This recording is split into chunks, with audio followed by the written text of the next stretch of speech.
Ontem saiu uma notícia que eu digo, parece o dia da marmota, aquele assim, né? É hoje, não é hoje? Daí o pessoal às vezes meio desestimulado com a possibilidade de acontecer. Nós já falamos sobre isso outro dia, mas voltou à tona o papo, né? Porque ontem parece que a coisa deu mandada, né? A informação do Guilherme Amado do Metrópolis, que é a possibilidade do Bolsonaro ser indiciado na PGR, envolvendo 3 dos seus múltiplos crimes, ainda na temporada 2024, passando agora o segundo turno.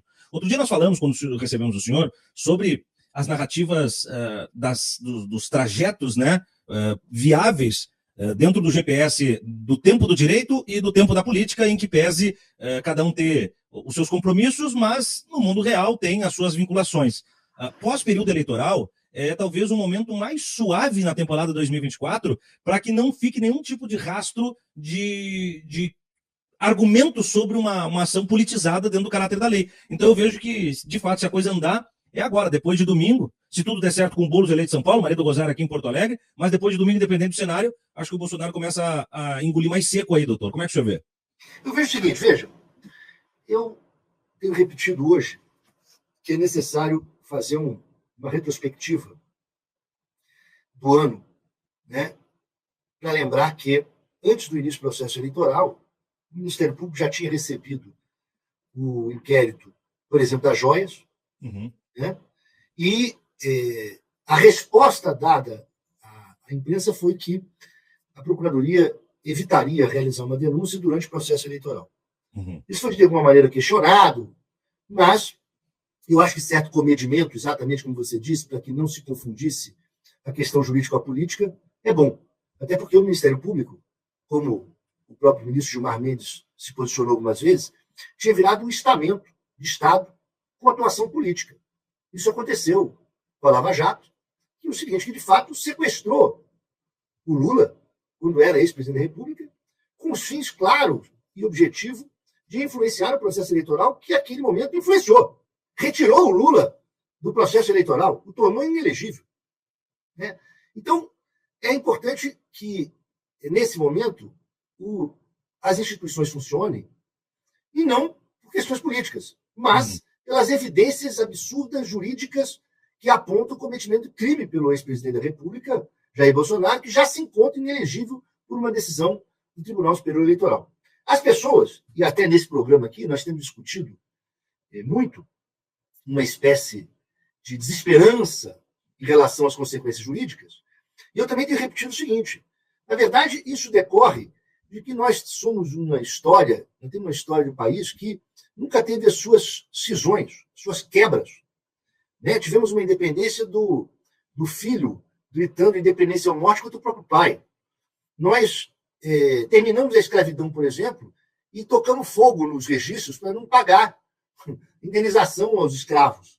Nós terminamos 2 regimes de exceção, de 37 e de 64, sem punir os torturadores. Então, isso leva, de alguma maneira, a uma descrença. Mas precisamos também notar que é a primeira vez na história desse país, como dizia o nosso presidente Lula, nunca antes na história desse país, né, nós tivemos militares sendo responsabilizados pela justiça comum.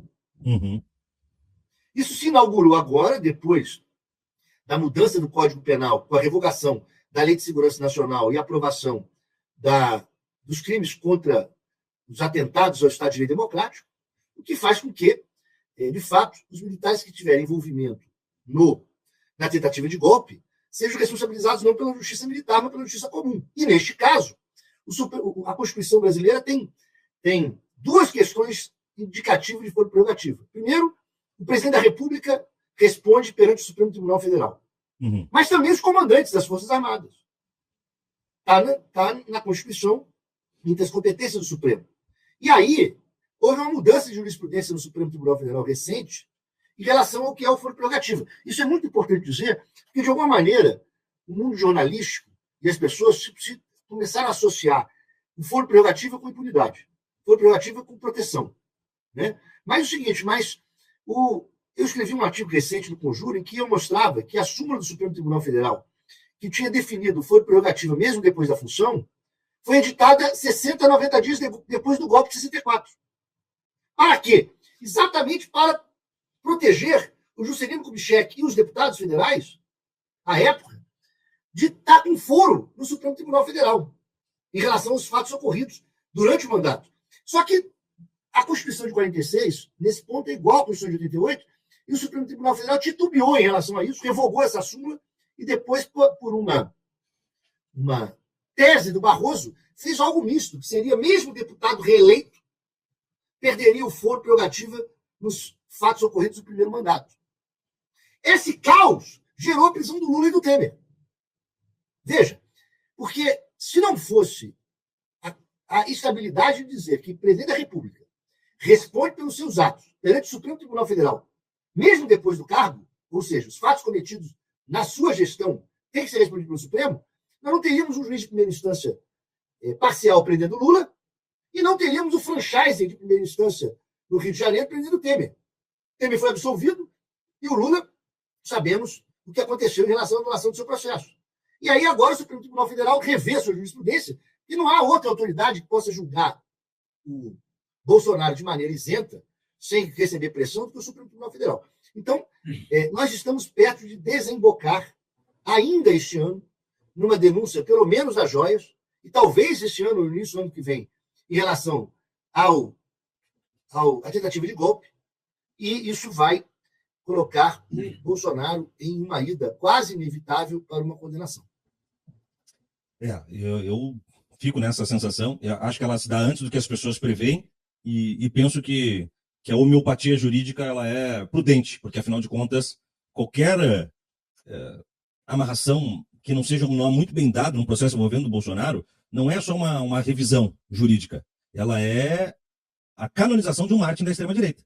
Talvez o peso que Bolsonaro perca hoje, porque hoje ele começa a ver fragmentar o seu poder político, né, com capital dividido com Marçal, com outros nomes, até o próprio Nicolas sai maior agora dos últimos pleitos, ele vê isso se dissolver, mas em um eventual escapismo dos seus crimes, por qualquer fragilidade jurídica, canoniza o Bolsonaro novamente de forma indissolúvel, meu ver.